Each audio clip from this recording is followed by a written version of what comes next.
Engineer محمد علی مرزا، ان کو گرفتار کر لیا گیا پہلے ایم پی او کے انڈر، اور اس کے بعد ان کو اس میں 295C لگائی گئی توہین رسالت۔ ایشو یہ ہے کہ دیکھیں اس ملک کے اندر نا علماء جو اپنے آپ کو کہتے ہیں، ان میں یہ بھی شامل ہیں اور بھی بہت سے لوگ ہیں، انہوں نے نا اپنی ایک مسجد بنائی ہوئی ہے اور اپنے انہوں نے وہ ڈیرے بنائے ہوئے ہیں، آپ اس طرح سمجھیں گے جس طرح جہاں پہ لوگ آتے ہیں ان کی باتیں سنتے ہیں، جبکہ مجھے تو یقین ہے کہ مذہب صرف اس انسان کا اپنا ہوتا ہے جو اس کو خود وہ قرآن پڑھ لے، خود وہ جو ہے وہ فقہ پڑھ لے، کچھ بھی جو اس سے پڑھنا ہے، اور پھر اور مذاہب کے لوگ بھی جو بھی ان مذاہب کی وہ جو چیزیں سمجھتے ہیں وہ سمجھ لیں، اور وہ جس طرح ان کو سمجھ آتا ہے اس طرح کی وہ بن جائیں۔ اگر کوئی اچھا ہندو بننا چاہتا ہے تو وہ اس کا حق ہے، اگر ایک اور آدمی کسی اور طرح کا ہندو بننا چاہتا ہے تو وہ بھی اس کا حق ہے۔ تو مسلمان بھی اس طرح ہی ہوتے ہیں، کسی مسلمان کے گھر میں اور طرح کا ماحول ہوتا ہے، کسی مسلمان کے گھر میں اور طرح کا ماحول ہوتا ہے، یہ ہر مسلمان ایک دوسرے سے فرق ہوتا ہے۔ کوئی دو بھائی بھی ایک جیسا بالکل مذہب نہیں ان کا ہو سکتا، کیونکہ کہیں نہ کہیں وہ ایک دوسرے سے اختلاف کرتے ہیں، کہیں نہ کہیں وہ آ کے کہیں نہ کہیں سوچتے ہیں کہ ہمارے خیال میں ایسے ہے، دوسرا کہتا ہے ہمارے خیال میں ایسے۔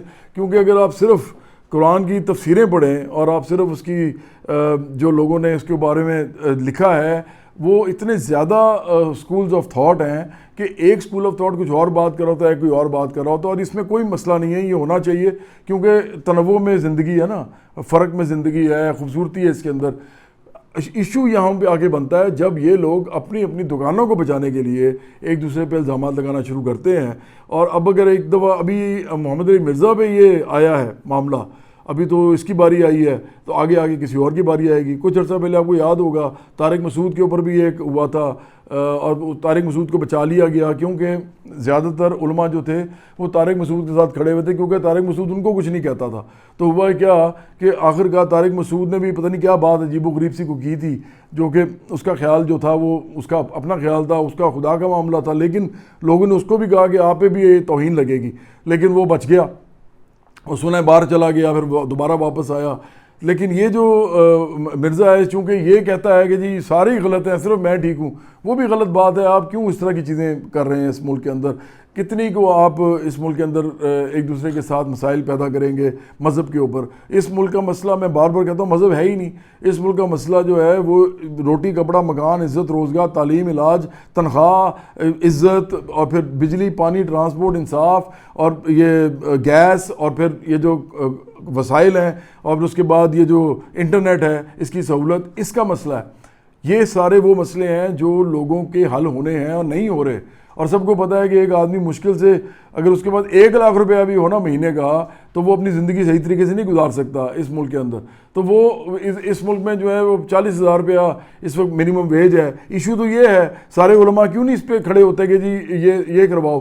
آپ ریاست کے خلاف یہ بات کیوں نہیں کرتے کہ جی یہ اس ملک کے اندر ہمارے سامنے جو لوگ بیٹھتے ہیں مسجدوں میں آ کے جمعہ کے اندر، عیدوں کے اندر، اور بھی جو ہم جہاں پہ بھی ہم اپنا کوئی بھی دیتے ہیں کسی قسم کا بھی تقریر کرتے ہیں یا ذکر کرتے ہیں، تو وہاں پہ لوگ ہمارے سامنے غریب بیٹھے ہوتے ہیں۔ اور اس وقت جو دیہاتوں میں ہے وہ تو یہ حالت ہے کہ دیہات میں 20-20 ہزار روپے پہ لوگ کام کرتے ہیں مہینے میں، اور وہاں پہ پلے داری کرتے ہیں لوگ، وہ وائی بیجی کرتے ہیں۔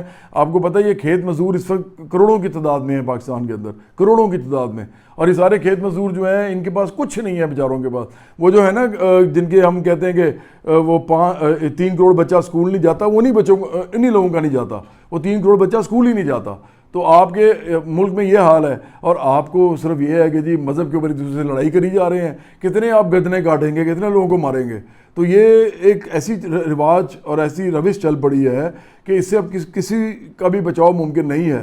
میرے خیال سے ریاست کو بھی ہوش کے ناخن لینے چاہیے، اور یہ علماء کو بھی خیال کرنا چاہیے کہ پہلے تو آپ نے اس ملک کے اصل اس ایشوز پہ تو کوئی کام کیا نہیں، نہ کسی کی نہ کوئی اپنی بات کی ہے، نہ آپ کے لوگوں نے کوئی ملک کے اندر کوئی ایشوز کے اوپر کوئی سلوشن دیا ہے، اور آپ جو ہے سارا وقت یہی کسی کام پہ لگے رہتے ہیں۔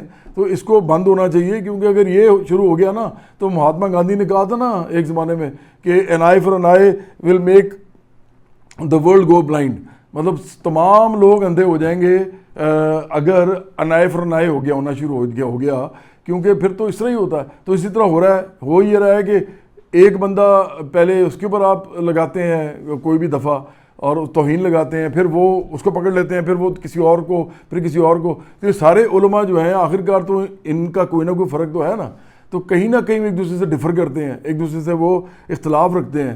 تو آخرکار کیا ہوگا؟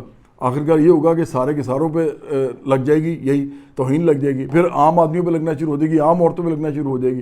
آپ کو واقعہ بھی یاد ہوگا جب ایک عورت گئی تھی بازار میں تو اس نے پتہ نہیں کیا پہنا ہوا تھا، تو اس کے اوپر آپ نے مصیبت ڈال دی تھی. تو کوئی عقل کے ناخن لیں عوام بھی اور یہ ریاست بھی، اور اس معاملے کو اب تھوڑا سا اس کو انسانی طور پہ دیکھیں. اگر کسی نے ایسا کچھ کیا ہے تو پہلی بات تو یہ ہے کہ اس کو توبہ کرنے کا جو ہے یا رجوع کرنے کا موقع دینا چاہیے. کوئی آدمی بھی جو ہے مسلمان جو ہے وہ اپنی کوئی کسی جان کے اپنی بدنیتی سے اس طرح کی کوئی بات نہیں کرتا. وہ طارق مسعود نے بھی تو کی تھی، اور بھی بہت سے لوگ کرتے رہے ہیں. میں نے سنا ہے کہ بڑے بڑے جو دیوبندی، بریلوی، اہل حدیث اور جو وہابی عالم ہیں ان سب نے کوئی نہ کوئی کمی نہ کمی کوئی بات کی ہوتی ہے. آپ نکالیں گے پتہ نہیں کتنی نکل آئیں گی، تو آپ سب کو کیا کرنا شروع کر دیں گے، ان پہ دفعے لگانی شروع کر دیں گے. تو اس لیے اس چیز سے باز آئیں. اس ملک کو جن چیزوں کی ضرورت ہے وہ سائنس ہے، ٹیکنالوجی ہے، وہ اس وقت ریشنلزم ہے، منطق جسے کہتے ہیں، وہ انسانیت ہے جو سب کے لیے ضروری ہے. اس ملک میں تمام لوگ رہتے ہیں، مختلف فرقے کے لوگ بھی رہتے ہیں، مسلمان، اور پھر اس کے علاوہ ہندو، سکھ، مسیحی بھی رہتے ہیں. اور اس ملک میں اور بھی باہر سے بھی لوگ آتے ہیں. اب یہ چین کا جو صدر آتا ہے آپ کے پاس، اس کا کون سا مذہب ہے آپ کو پتہ ہی نہیں ہے، کیونکہ وہ بتاتا ہی نہیں ہے. وہ تو بتائے گا ہی نہیں، کیونکہ یا تو وہ بدھسٹ ہوگا یا وہ خدا کو نہیں مانتا ہوگا. تو آپ کے ملک میں تو ایسے لوگ بھی آتے ہیں. آپ کو پتہ ہے کہ چین کے اندر زیادہ تر لوگ جو ایتھیسٹ ہیں، روس کے اندر زیادہ تر لوگ ایتھیسٹ ہیں. بہت سے ایسے ملک ہیں، ایون اسکینڈینیوین کنٹریز میں لوگ خدا کو نہیں مانتے زیادہ تر لوگ. وہاں پہ حکومتی فگرز ہیں جس میں وہ کہتے ہیں کہ ہم خدا کو نہیں مانتے. تو وہ لوگ جو ہیں اگر خدا کو نہیں مانتے تو وہ تو نبیوں کو بھی نہیں مانتے. آپ ذہن میں رکھیں کہ جب خدا کو ہی نہیں کسی نے ماننا تو وہ نبیوں کو کیسے مانے گا؟ تو اس کا مطلب ہے کہ پھر آپ سب پہ توہین رسالت لگانا شروع کر دیں گے جی یہ تو مانتا ہی نہیں ہے. تو کہاں تک جائیں گے آپ آخرکار؟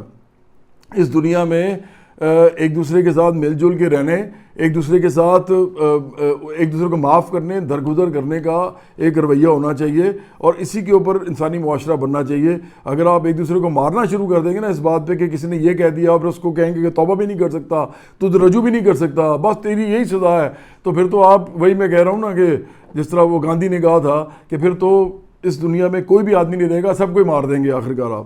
تو اس پہ کچھ سوچیں. اور مجھے لگتا ہے کہ یہ جو واقعہ ہوا ہے یہ کافی بڑا واقعہ ہے، اور اس طرح کے واقعات اگر ہوتے رہے تو ہمارے لیے لمحہ فکری ہے.